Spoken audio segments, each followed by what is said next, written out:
Okay, let's jump right into this. Today we're looking at a fascinating and frankly completely wild case study in flawed logic.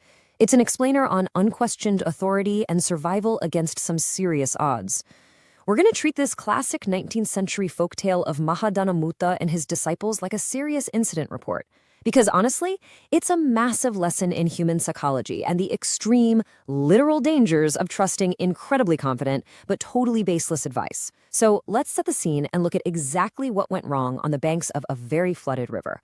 We're starting right at the edge of disaster. The traveling group has just arrived at a crossing, but the river is swollen, it's raging, and it's way more treacherous than usual. One of the travelers, a guy named Polbera, is staring down this angry current, and he is absolutely terrified. The stakes here, life or death, right off the bat. He doesn't just think he's going to struggle, he is fundamentally convinced that if his toes touch that water, he is a goner. It's an incredibly tense moment, the kind of situation that requires careful, rational problem solving.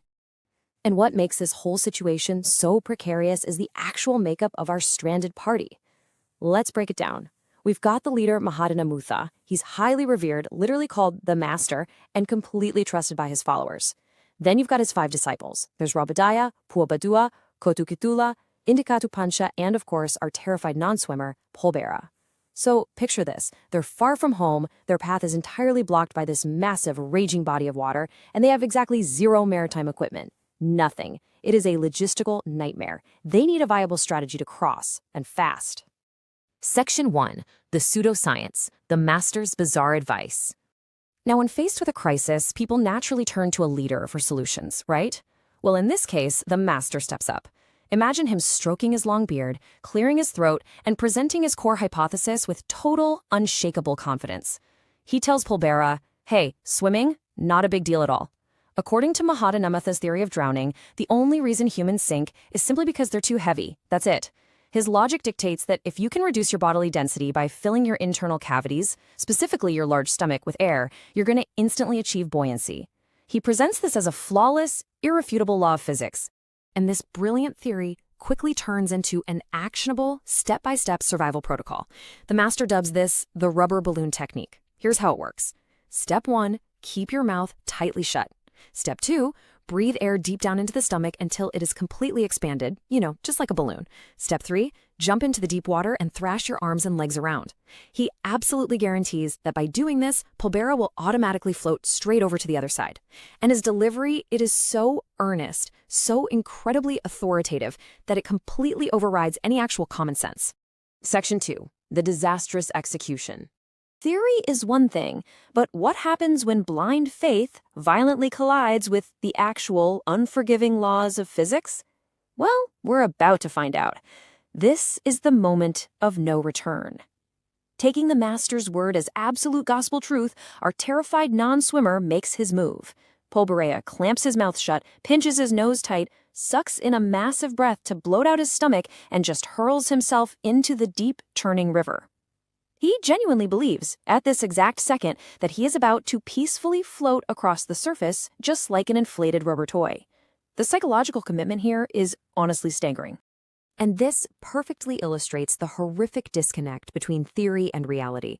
From the safety of the dry riverbank, Mahadenamutta sees all the splashing and enthusiastically yells out, "Why, Polbera, you're swimming perfectly. Keep thrashing. Just a little more." But beneath the surface, the grim reality is playing out. The second Polbera hits the water, he sinks like a stone. Because his breath is held so tight, he can't even scream for help.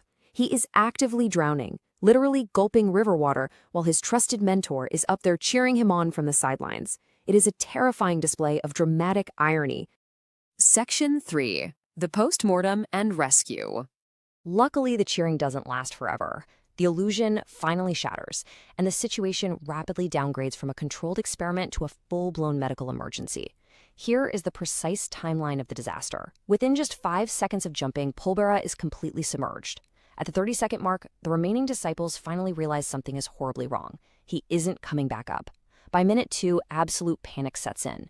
The disciples abandon the scientific observation, dive into the raging water, and manage to violently drag a deeply submerged Polbera back to the muddy shore. And then, at minute 5, we have some crude but effective first aid. The disciples literally sit on Polbera's bloated stomach to forcefully pump the river water out of his lungs and belly. Against all odds, the crude pumping actually works. Polbera weakly opens his eyes, groaning in absolute agony. He is battered, he's exhausted, and he is completely traumatized. He has narrowly escaped death, and it's entirely due to following the explicit, step-by-step instructions of his esteemed leader. Now, you would think this is the moment where the leader apologizes, right? Where the whole group realizes the method was fatally flawed. But human psychology, especially within a devoted group, is rarely that logical. So get a load of this incredible response from Mahadenamutta. Instead of taking accountability, he walks over to the half-dead Polbera, pats him on the head, and delivers this absolutely astonishing line. My advice had no flaw. You drowned for one reason only. You let the air out of your mouth when you jumped.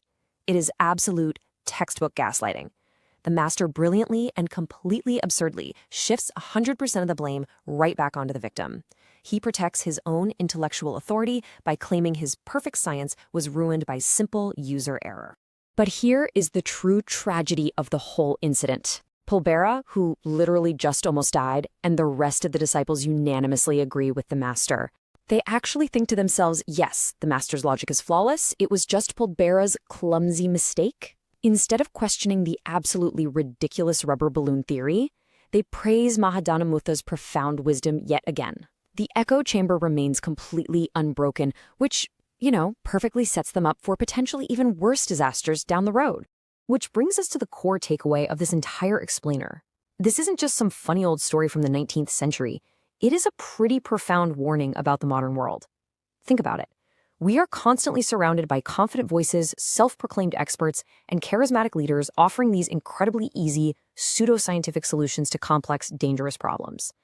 So I'll leave you with a provocative question to chew on. Have you ever blindly followed a Mahadenamutta in your own life? Have you ever trusted terrible advice just because it was delivered with absolute confidence?